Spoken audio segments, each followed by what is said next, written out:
I want to do to you what the wind does to the cherry trees, is what Pablo says.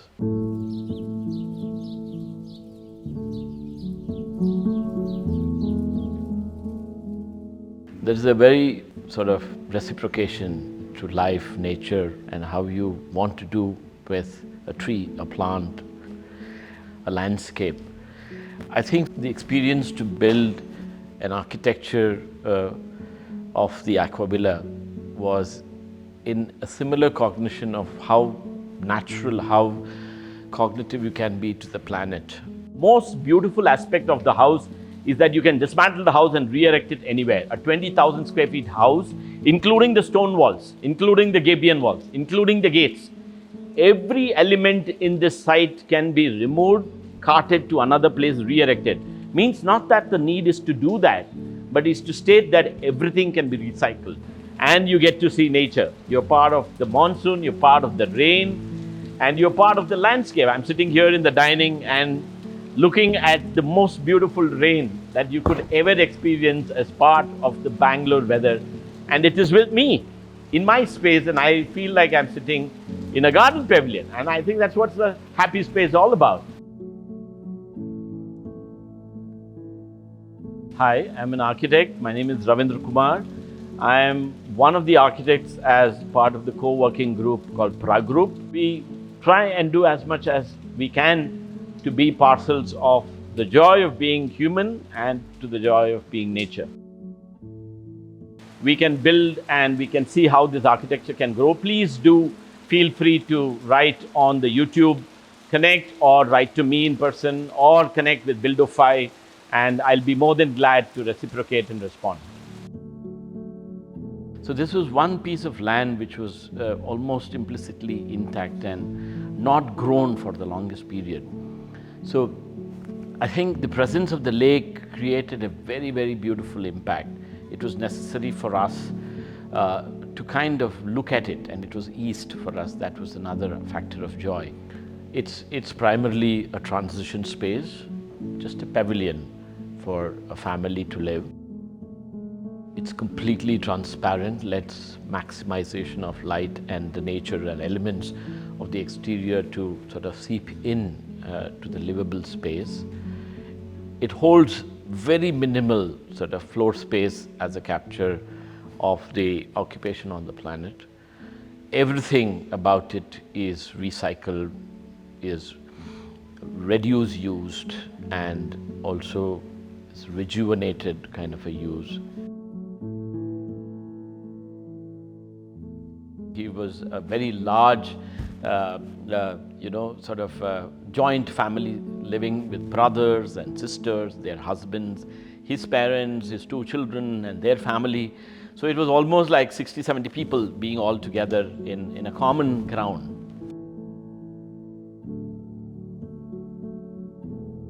So there was this huge embankment of lake which was very organic along the edge line. So as we started doing the necessary pitching, we could manage to get the grading of water and the caliber of the cleanliness pretty accurate. And that became like an edge walk, a seamless kind of an edge walk for people to walk by and live. So the first initial access started being drawn from the fact that there was that space, and for us to build a kind of a rest house pavilion as part of the master plan became very important. So the intention was to build with minimal steel using simple angular panels. Literally the steel structural element that was designed was done as from our own architect's office collaborating with fabricators, and less of inclusion of structural consultants on the project program. Along the edge line there was a huge drop, so we put a pitch of the gabion wall edge line, which became a retainer for the rest of the landscape and let the farmland grow further on. An elaborate drive-in porch was also envisaged to form like a circular drive or drop-off, so that senior citizens, friends and family would visit, so they would have a comfortable sort of arrival experience to the house, because this was initially designed to be only a guest house. Also, we decided to compound the property because it was sitting on a large 11-acre property. It was important for us to ensure that there is enough security to the capture of livability. So we made these elaborate kind of edge stone walls made out of rough cut stone, just stacked above each other like the way temples were built.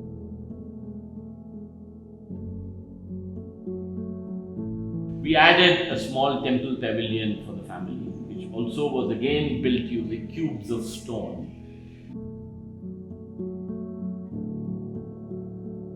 Annexed to that, we saw this beautiful gulmohar tree blooming with 3 different strange color species. Actually, when it is all in orange and yellow, it's spectacular. So we kind of integrated the house to be built like the phantom sort of house, which is on the treetop, and through the branches in between was the space car.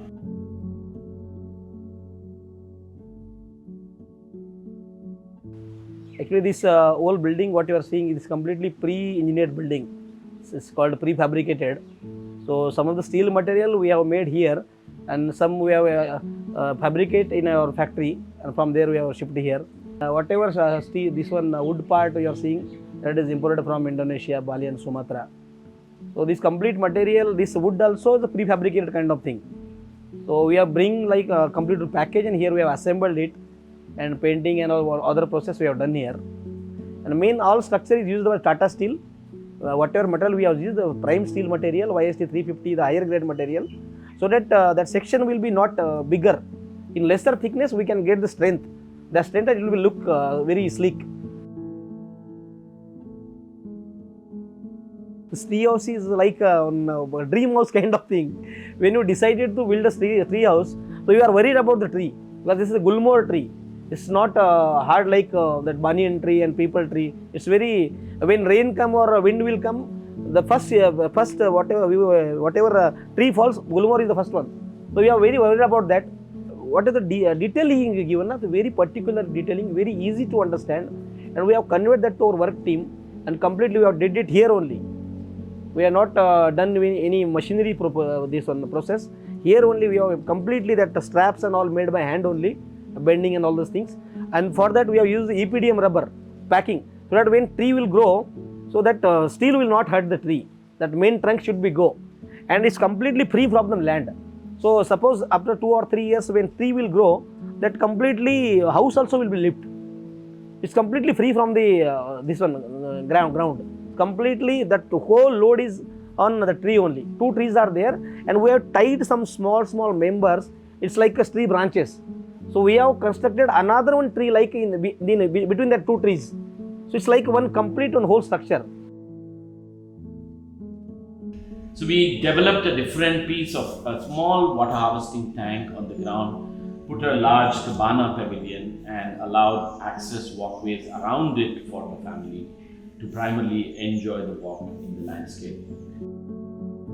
The rest of the landscape and the master plan primarily focused at looking at the home and its visual to the water idea. And the landscape itself was to make sure that there would be a flower garden, there would be a vegetable garden, there would be a precinct for sort of orchids and more shade-loving landscape. There would be a patch of lawn that would also become a hub for gatherings of 200, 500 capacity. All this was in a way defined as patterns of the architecture that was done to the master plan. In terms of the materiality of the making, it was primary, it was natural. There was nothing that was plastic. Everything was materials that came out of earth and could go back to the earth as biodegradable. A minimal amount of steel. We managed to build the whole house at 4 kgs per square feet consumption of steel, which is very brutally minimal for a steel structure construction today. The floor is raised by 1.5 meters, blocked off for rodents not to enter beneath the floor, allows natural water percolations to happen into the earth and water space.